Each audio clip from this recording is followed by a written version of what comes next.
Telangana gazetted officers dairy ఆవిష్కరణ అనంతరం CM Revanth కీలక వ్యాఖ్యలు చేస్తారు. ఉద్యోగుల్లో కొందరికి తానంటే ఇష్టం లేకపోవచ్చని, ఇష్టం ఉన్నా లేకపోయినా మనం కలిసి పనిచేయాలని తెలిపారు.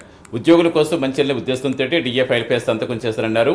సీఎం వస్తున్నారంటే ఏదో వస్తుందని ఆశిస్తూ ఉంటారని, అందుకే డిఏ ఇస్తున్నామన్నారు సీఎం. ప్రమాద బీమా కూడా ₹1 అమలు చేస్తామన్నారు. సీఎం పదవి వస్తే సంతోషంగా ఉందని అనుకుంటారని, కానీ బాధ్యత పెరిగిందని ఇంకా ఎక్కువ కష్టపడుతున్నామని తెలిపారు. ప్రజలకు మనము మెరుగైన సేవలను అందించలేము, మన మధ్య నమ్మకం విశ్వాసం కోల్పోయినప్పుడు పరిపాలన సక్రమంగా అందించలేము. మీరు సంపూర్ణమైన విశ్వాసం ఈ ప్రభుత్వం మీద పెట్టండి. ఈ ప్రభుత్వం మీది.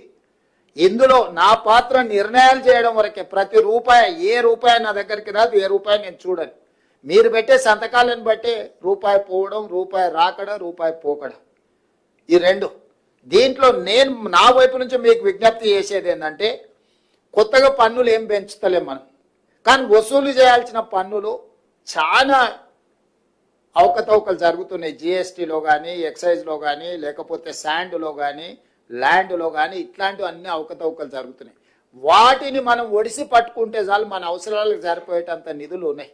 ఇవాళ జిఎస్టీ, ఇన్పుట్ సబ్సిడీలు కానీ ఇట్లాంటివి చాలా ఫ్రాడ్ ఉంది.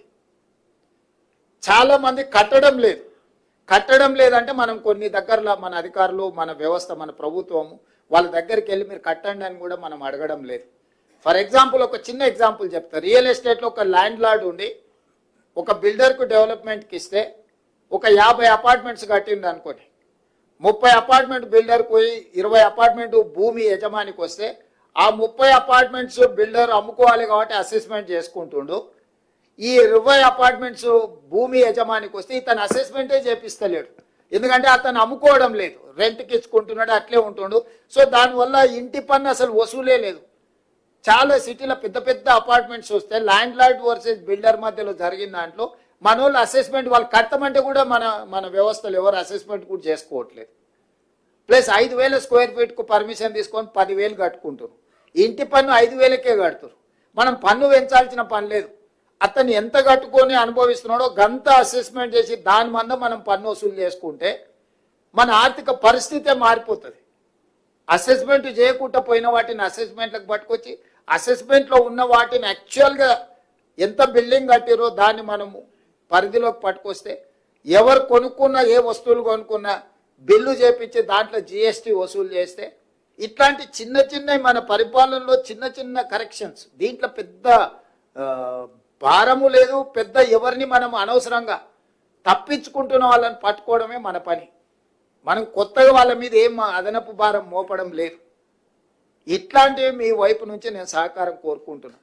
ఇవన్నీ కూడా సంక్షేమ పథకాలు అమలు చేయడానికి, రాష్ట్రాన్ని అభివృద్ధి చేయడానికి, రాష్ట్ర ప్రభుత్వంలో సేవలు అందిస్తున్న ప్రభుత్వ ఉద్యోగస్తులకు, అవుట్సోర్సింగ్ కాంట్రాక్ట్ ఉద్యోగస్తులకు కూడా మనం సరైన జీతభత్యాలు, మీ అందరికీ సరైన జీతభత్యం ఇచ్చినప్పుడే ఎవరైనా, ఒక చిన్న డ్రైవర్ అయినా ఫస్ట్ వీక్లో జీతం టైంకి ఇస్తే, ప్రాంప్ట్కి ఇస్తే ఆ టైంకు డ్యూటీకి వస్తాడు, డ్యూటీ చేస్తాడు. మనకు కూడా అథారిటీ ఉంటుంది. 2 రోజులు డుమ్మా కొడితే ఏమో ఎక్కడ తిరిగిపోయినావు అని అడగనికి. మనం అది ఇయ్యలేదు అనుకో, నెల జీతం ఎప్పుడు ఇస్తావో తెలియకపోతే వాడు ఎప్పుడు వచ్చినా అప్పుడే సరే చేయనీలే అని. మిమ్మల్ని కూడా మీ నుంచి పని ఆశించాలంటే మీకు నిజంగా మీ జీతభత్యాలతో పాటు మీ బెనిఫిట్స్ కూడా సరైన సమయంలో ఇవ్వాలి, అందించే విధంగా చూడాలనేదే నా ఆకాంక్ష, నా ఆలోచన. తప్పకుండా మీరు ఏవేవైతే విషయాలు నా దృష్టికి తీసుకొచ్చిండ్రో వీటన్నిటిని ఇయ్యాల పెంచిన ఒక్క డిఏతోని నాకు ప్రతి నెల ₹227 కోట్ల అదనపు భారం పడుతుంది. ఈ రోజు నుంచి మీకు ఈరోజు పెంచిన అని చెప్పిన డిఏకి ప్రతి నెల నా మీద ఆర్థిక భారం ₹227 కోట్ల. అయినా మీకోసం మీ దగ్గరకు వచ్చినప్పుడు ఏదో ఒక మంచి వార్త చెప్పడం, కనీసం మా అన్న వచ్చిండు, కనీసం చిన్నదో పెద్దదో అన్న మాకు సంతోషం.